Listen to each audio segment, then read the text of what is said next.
Meditation for today. Let's meditate on Tao Te Ching, part 2. Listen and reflect. When the world knows beauty as beauty, ugliness arises. When it knows good as good, evil arises. Thus being and non-being produce each other. Difficult and easy bring about each other. Long and short reveal each other. High and low support each other. Music and voice harmonize each other. Front and back follow each other. Therefore the sages manage the work of detached actions, conduct the teaching of no words. They work with myriad things but do not control. They create but do not possess. They act but do not presume. They succeed but do not dwell on success. It is because they do not dwell on success that it never goes away. Tao sages have long recognized the relative nature of the world. Values have meaning only in comparison. For instance, a task can only be easy if we compare it to some other task that is more difficult. If there is nothing else to compare it with, the task cannot be rated in terms of difficulty. Similarly, we can only say an object is long if we are comparing it to another similar sub-object that is shorter. Each half of a duality cannot exist without the other. A descriptive concept creates its own opposite. This relative concept applies to everything, even good and evil. What about absolute good and evil? Do they exist in the Tao? While we can certainly find absolutes in abstract theory, in the real world they rarely, if ever, exist. For instance, no metal is absolutely free of impurities. In fact, hardly anything in nature is absolutely pure. We can get close to 100% purity, but never quite reach that absolute state. It is the same with people. Absolute good and evil can exist as concepts, but we will never find them in human beings. We are all mixtures of varying proportions. None of us is any one thing. Reflection. Me first, or? I mean, I can go, but if you want to speak, I'll follow you lead. Well, I hate to say it. It kind of, my reflection on that is going straight what we were talking about earlier. The Bruce Lee situation and the Bird and the Dragon. For years, there's been documentary about Bruce Lee, the master, Bruce Lee, the philosopher, Bruce Lee, the movie maker, Bruce Lee, everything. And like what this philosophy we're talking about here is that you're going to have goodness and you're going to have badness, meaning that finally somebody, to me, I think people wanted to say something bad about Bruce Lee because everybody keeps saying he's great, he's great, he's great, he's great, he's great. But they're always trying to find something negative because that's how people are. People always tend to, when you are succeeding and you like become a messiah, if I say, you always want to have people talk about you and try to badmouth you and say, oh, this is not that great, he's not that, and this. But in the case of Bruce Lee, we're trying to keep it in according to the standard of martial art. This new movie is basically, to me, is talking about that, looking at a perspective view from the guy that was supposed to fight Bruce Lee, one of his students, trying to talk about it and give his reflection of what he thinks. He basically want to say, bring up the bad and not so good in Bruce Lee. Because I thought, like what the philosophy we're talking about is when you have good, you're going to have bad. It's like positive and negative. They can't coincide without each other. It's always going to be like that. And it's so funny that this philosophy is talking about it because this guy wants to, people say, oh, Bruce Lee this, Bruce Lee this. But no, he's going to say, well, my master was good too. Matter of fact, he fought Bruce Lee. And Bruce Lee was cocky when he was young. But nobody talked about that. Nobody have the cojones to talk about that because automatically they look at you as being a bad person about Martin Bruce Lee, but he might just speak in his mind of what he thought Bruce Lee is first. Not the martial artist, Bruce Lee, the persona, what his personality used to be. Like everybody portrayed Bruce Lee as to be, like I said, a philosophia guy, humble guy, the wise guy, but then again, nobody is like this philosophia. I say once again, nobody is clear from perfect. The only person that was perfect was the creator, Jesus Christ. So everybody got some negative part of them. Even myself. I don't like judging people, but I'm going to judge myself. Growing up, being a kid, I was always in trouble in the sense that I was always a magnet for trouble. Maybe the way I am, or maybe because of who I am. People hated on me because I was different. I never understood that. Just because I was different, speak different, walk different, act different, believe in tradition and more the way I was raised, people around me back then didn't like that. As far as you don't, if you basically don't follow the crowd, or you're doing your own thing, being yourself, you automatically become a target, you automatically become the bad person. And it's funny if you're talking this philosophia book, that's what it speaks about. It's like, nobody's perfect. What is good is going to be evil. And it's so funny this book's talking about that. That's what my thing about it, because I mean, you could just be you, Sifu, be you who you are, and speak what you speak about what you used to speak back then, but you're just being real. You've been calling like it is, because there's no more martial artists, true martial artists anymore. Everybody's all sold out. Everybody just want to get in the ring. Everybody want to beat up people. But you saying it like it is. You saying, hey, that's not martial art. But because if you speak in your mind, then you become a target. And that's why this book to me, this reflection is giving me. It's like, you can't, when it's good, you're going to have evil. It's like, it's a constant battle between good and evil. No matter what you try to do, people are always going to talk about you. People are always going to be bad-mouthing you, no matter what. And that's the problem I have. But that's what I get out of that book, the philosophia part we're talking about. You can go ahead. Who wants to take too much time? No, I want to resonate, brother. I mean, I hear the part that you're talking about when it comes to, you know, comparisons. When it becomes like, oh, well, even for the context of the movie, and I'm not being negative or bashing it, or I'm not promoting it, I'm just making an observation. You know, if it's promoting One Jack Man or the student, it's like, well, if he was so great in his own light, then why would they have to compare him to Bruce? But if he was that great and they had a confrontation, whatever. You know, the other part of the Tao Te Ching that caught my ear was those who are successful don't dwell on this. Those who don't dwell on success become successful. Makes me think about just training here. Like, you know, it's like you can train and you get to a, you know, you get to a new goal or you get better. And people acknowledge it, but it's like we don't sit and just rest on our laurels here.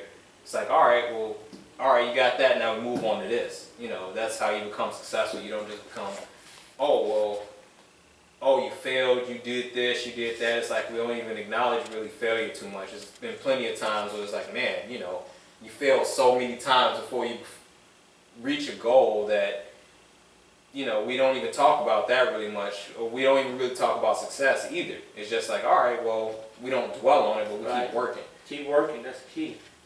Exactly. I like that, brother. And that's the key for real. Keep working, don't dwell on negativity, don't dwell on, okay, who's the best, don't dwell on, okay, you keep failing, just keep working on it. Like, right. Sifu keeps telling me, well, all these guys, them advancing, okay, good for them, thumbs up. Right. I'm not going to do it on their success, I'm not going to do it on my negativity, I just want to keep working at it. Right. Because you could be in the sense, oh man, I can never get it, so I'm out of here. I'm wasting my time, but now, I'm looking at it on the line jeopardy. It's not a speed race, not a 100-dash mile. I'd rather get it, take my time and get it right, because I'm not planning on going nowhere else. The only thing that will keep me from coming here is death, or if I move. So my thing is, I got all the time in the world, because martial art is a lifetime.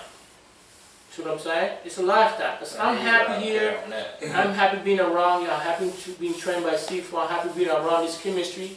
So I'm not dwelling in success, or I'm not dwelling in failure. I'm just dwelling in the fact that I'm going to keep working. And that's what we all should think. Not try to compare to each other. Oh, he's better. He's number one. He's number two, number three. Okay, cool. That don't bother me. Right. I could be the last person they told him, well, I don't care. But I'm going to continue working, strive, and keep getting to that tote. I don't care who's on the top. As long as I keep working. You know, it's kind of like asking a fish, like, why are you swimming? It's like, that's what they do. You know what I'm saying? I don't care. People might give you titles, so, hey, but you better, you're good in this, you're good in that. And I say, okay, I didn't ask for the title. Right. You the one giving me that title. I didn't ask to be the best inspired. I didn't ask to be the best in this. I don't care. I don't want that. That don't mean me no good. I can't take that I'm buying not even tea with that. Right. So what I want the title for? I don't need it. It's not doing me any good. That's for people to feel their ego. I'm not an egoistic person. Right. I just want to work and come and keep maintaining my fitness. And I'm glad you brought that point up because that was very good. That's very good.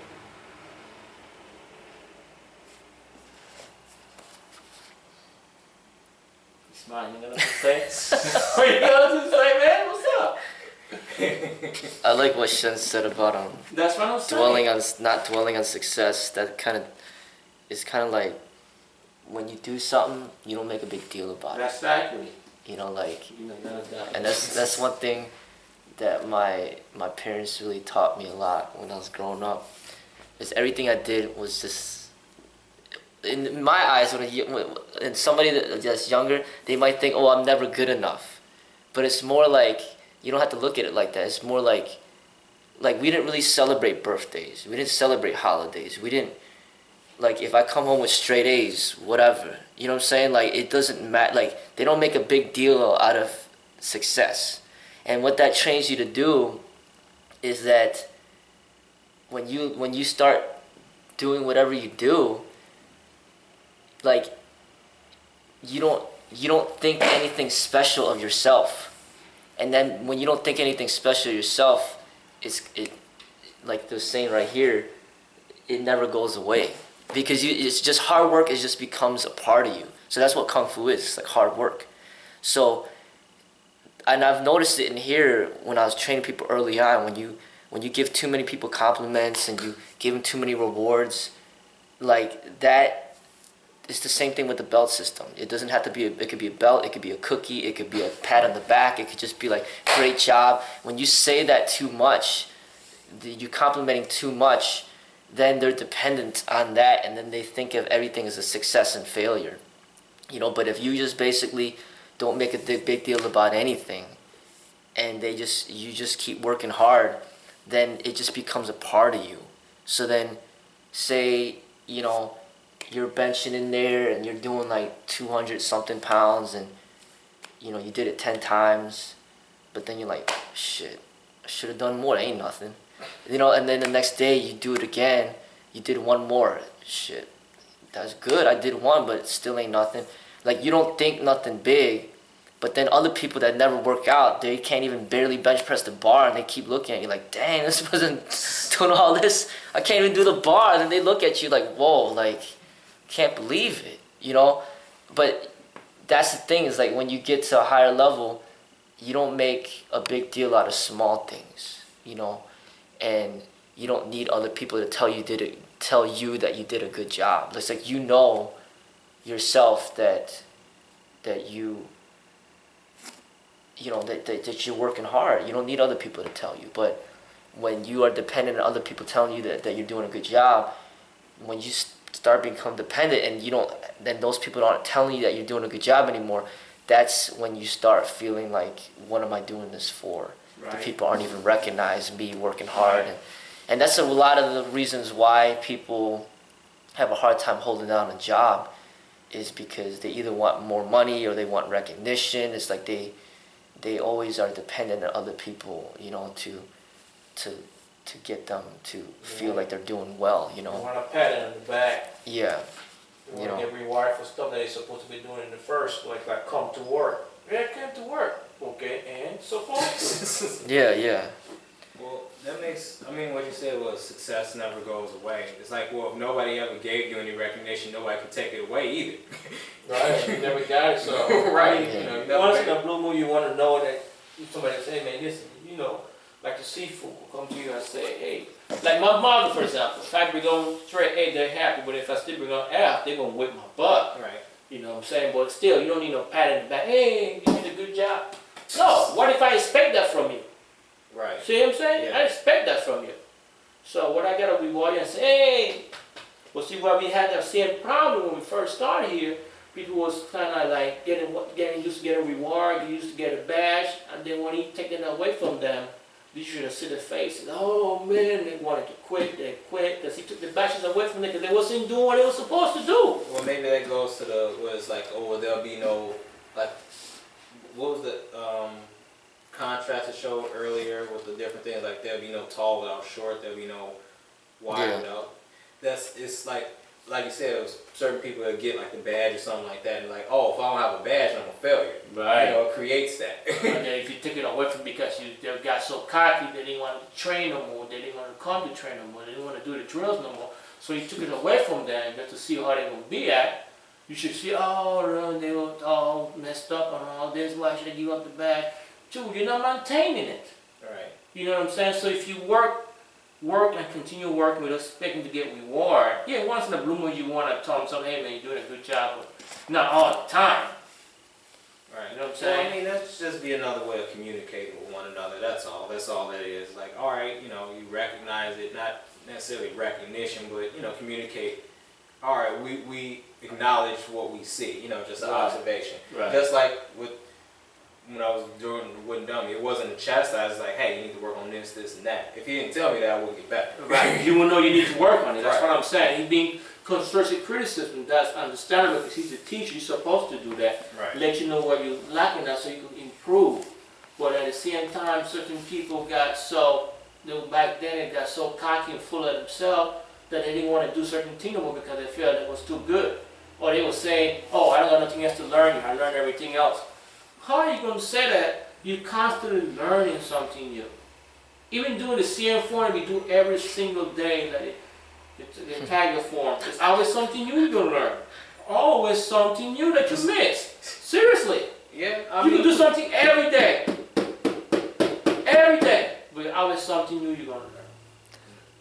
As far as what you were saying earlier, Vang, like, I think the core, you know, you mainly you three, and even now that Desmond's getting more motivated, I want to have like a core group of people to motivate each other to excel beyond just the ordinary, you know, because we don't have tournaments. You know, Desmond brought that up. We don't have tournaments. We don't have black belts, right?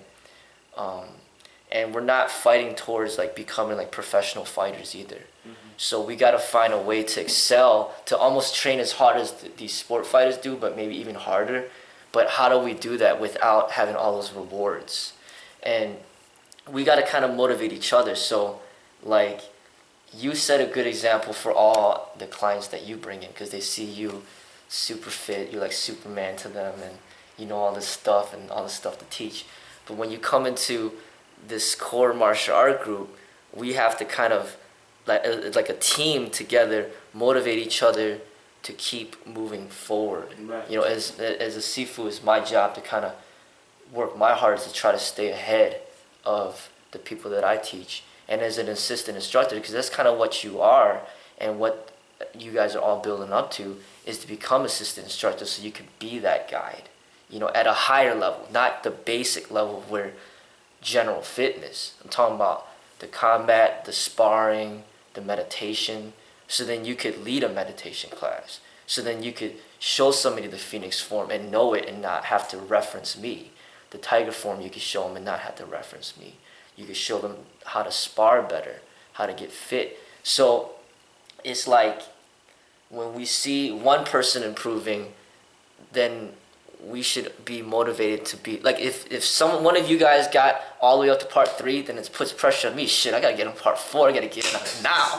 You know? so like when you see another person improving, then you want to try to get on board, so then we all move together, because we don't want to leave anybody behind. You know, just like we want to have everybody coming, moving forward. So when one person improves, everybody improves. yeah, I mean, because that's how we're all gonna be taken to the next level. I mean, it's not like we could essentially have no forms at all and still operate the school just fine, still make money, but we don't even have to spar that much. We don't have to do the forms. We don't have to do much meditation. We could still make money because there's a bunch of people out there that are not fit that we could find in here to help them get fit. But we're talking about training in martial arts to a higher level to represent something beyond just the average. Then it takes a lot more effort on everybody's part. You know, like when you're practicing the forms at work and you're thinking about it, that's like you putting effort to get to the next level. And other people are like, what the hell is this dude doing? Like, but they don't understand because like they're not into martial arts like that. Just like you came into the door and we talked about the Bruce Lee move for like 30 minutes. I mean, who the hell does that? You know what I'm saying? Like we're like a small field of population that appreciates the martial arts. Very small field, but we're there. And we know each other. We interact on the internet. We know who's the martial artists, who aren't. And we need to be on ourselves to get on. We gotta motivate ourselves and each other to keep going, because in my eyes, the martial artists should represent a higher level than all these combat sport athletes. Like something of striving to be better without actually striving. So this is kind of what the teaching is talking about. It's like they succeed but do not dwell on success. So that's like the combat sport person who wins one match and he's like jumping for joy. Oh, I got this trophy. He's all dwelling on success. But a real martial artist, every day he's in a battle and it's not a big deal. Like he could succeed every single day. You could give him a trophy, you could give him a medal, you could give him nothing, but it's just in him to do it, you know? That's why we were talking about earlier, Brandon, where I was saying the difference between a martial artist and like a combat sport person is a martial artist is the way of life. So if Bruce Lee was still living, he would try to be representing like tip-top shape until his death. Unlike some of these combat sport people like Mike Tyson and Michael Jordan and all these people, Muhammad Ali, who just basically are really great during their time, but then after that time, it's done. It's they lost the motivation because they don't have the attention of the people around them. They're not striving after the belts any longer because they're retired. For martial artists, there's no retirement. It's just your way of life. So it's a different thing, and that's what I want us to represent. You know, like Bang being at his age and Shazay at his age, and I got no excuses. Desmond at his age, and everybody's at their age striving to be better.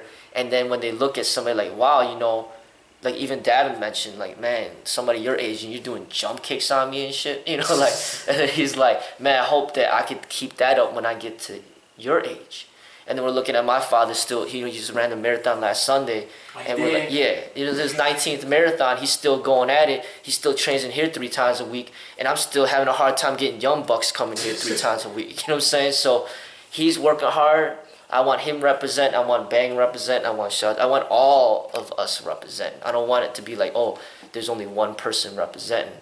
But I want essentially the whole school eventually representing, where they're like, hey, you know, this dude's from FMK, that's some serious shit. You know what I'm saying? It's not like, oh, you know, this is just a gym where you got lazy ass people that just come and go as they please and they don't give a shit about their growth. In here, I want us to care about our growth in all levels, you know. So, but yeah, that's good for today. Thank you.